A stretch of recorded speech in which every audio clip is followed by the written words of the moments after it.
In today's episode of the Inside the Mind, we're going to talk about how to turn rejection into your biggest advantage. Why is it that rejection feels so devastating? That moment when someone says no, when you don't get the job, when your romantic interest doesn't feel the same way, or when your creative work gets criticized. It hits like a physical blow. We're supposed to be resilient. We're told to brush it off, to keep trying. And yet somehow that sting of rejection seems to linger far longer than any logical assessment would suggest it should. And it's not just the immediate pain. Rejection has this uncanny ability to make us question everything about ourselves. Am I not good enough? Is there something wrong with me? Will I ever succeed? The truth is, most of us have built our entire relationship with rejection around avoiding it. We play it safe. We aim lower than we should. We don't ask for what we really want. And in doing so, we've turned rejection from what could be our greatest teacher into our most feared enemy. But what if I told you that the very thing that feels so painful right now could become your superpower?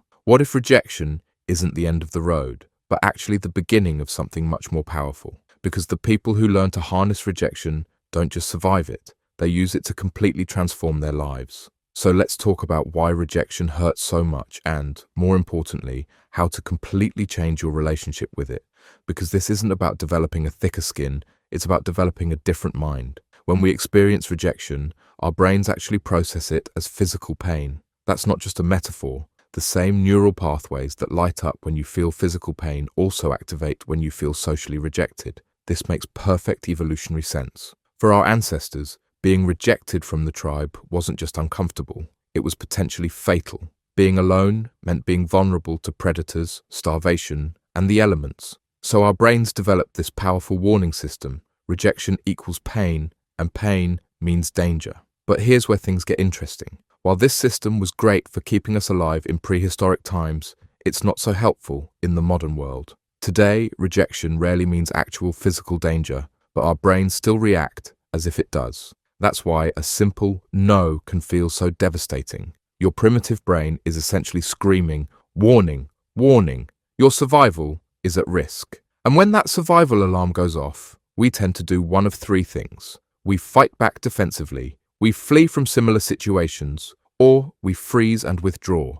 None of these responses help us grow. They're just emergency reactions designed to keep us safe. But the people who ultimately succeed in life aren't the ones who never face rejection. They're the ones who learn to respond to it differently. They see rejection not as a dead end, but as data, not as punishment, but as redirection. Think about it like this. Every time you get rejected, you're being handed valuable information. Maybe your approach wasn't quite right. Maybe you need to develop certain skills. Maybe you're targeting the wrong audience. Or maybe, and this is crucial, you're being redirected to something better that you can't see yet. The most successful people in the world have all faced massive rejection. J.K. Rowling had her Harry Potter manuscript rejected by 12 publishers. Walt Disney was fired from a newspaper for lacking imagination. Steve Jobs was kicked out of his own company. What separated these people from others wasn't that they avoided rejection, it's that they refused to let rejection define them. So how do we start transforming our relationship with rejection? It begins with understanding that rejection isn't happening to you,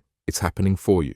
The first step is to separate rejection of your work, your ideas, or your request from rejection of your worth as a person.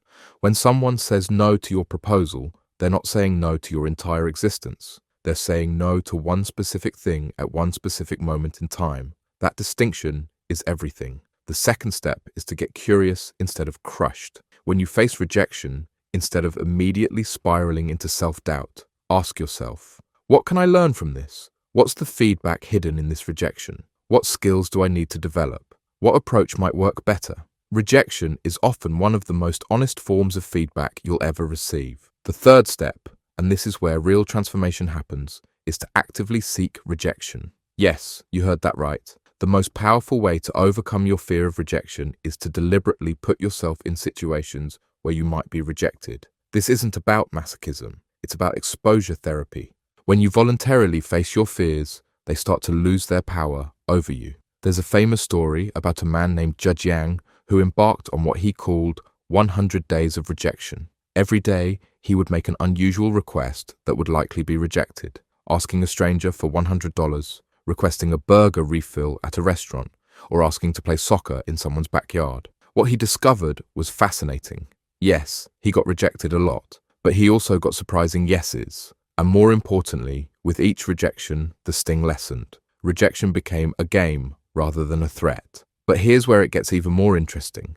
When you stop fearing rejection, you start taking more risks. You ask for what you really want. You put your authentic self out there. You aim higher. And paradoxically, when you're comfortable with rejection, you actually get rejected less often. Why? Because desperation repels, but confidence attracts. When you're not attached to the outcome, when you can take a no without crumbling, people sense that strength. Your asks become clearer, more direct, more confident. And there's another benefit too. When you're willing to face rejection, you stop rejecting yourself first. So many of us talk ourselves out of opportunities before we even try. We reject ourselves so others don't have to. We tell ourselves they'll probably say no anyway, or someone like me wouldn't succeed at that. But when you make peace with external rejection, you also quiet that internal voice of rejection. You give yourself permission to try. Now let's talk about something that rarely gets mentioned: the hidden gifts of rejection. When you get rejected, especially for something you deeply care about, it forces you to clarify your why. Why does this matter to you? Why are you willing to face rejection for it? That clarity of purpose is incredibly powerful. Rejection also builds resilience, not just the ability to withstand difficulty, but the deep knowing that you can handle whatever comes your way. Each rejection you survive is proof that rejection itself cannot destroy you. And perhaps, most valuably, rejection filters your life. It pushes you away from the wrong opportunities, the wrong relationships, the wrong paths, and guides you toward what's actually right for you. Sometimes the best thing that can happen is not getting what you thought you wanted, because it creates space for what you actually need. Think about a time when you were devastated by a rejection. Maybe not getting into your dream school, or not getting a job you wanted, or a relationship that didn't work out. Now look back with honesty. Didn't that rejection, painful as it was, ultimately lead you somewhere better? Most of us can identify turning points in our lives that began with rejection. So here's the invitation. What if you started seeing rejection not as your enemy, but as your ally? What if every no was simply redirecting you to a better yes?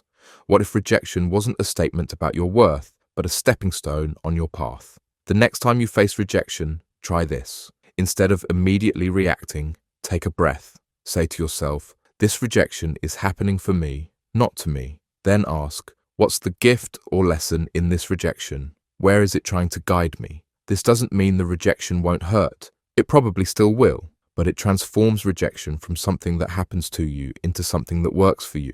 Because ultimately, it's not about never being rejected. It's about never rejecting yourself, your dreams, your potential, your growth, because you're afraid someone else might. So if any part of this resonated with you, if you recognize yourself in these patterns, or felt something click that you haven't quite been able to put into words before, let me know in the comments what stood out to you, and share an experience where rejection ultimately led you somewhere better, because your story might be exactly what someone else needs to hear right now. Thank you for listening to Inside the Mind. Remember, it's not about filtering out the painful parts of life. It's about loving yourself through all of it. I'll see you in the next episode.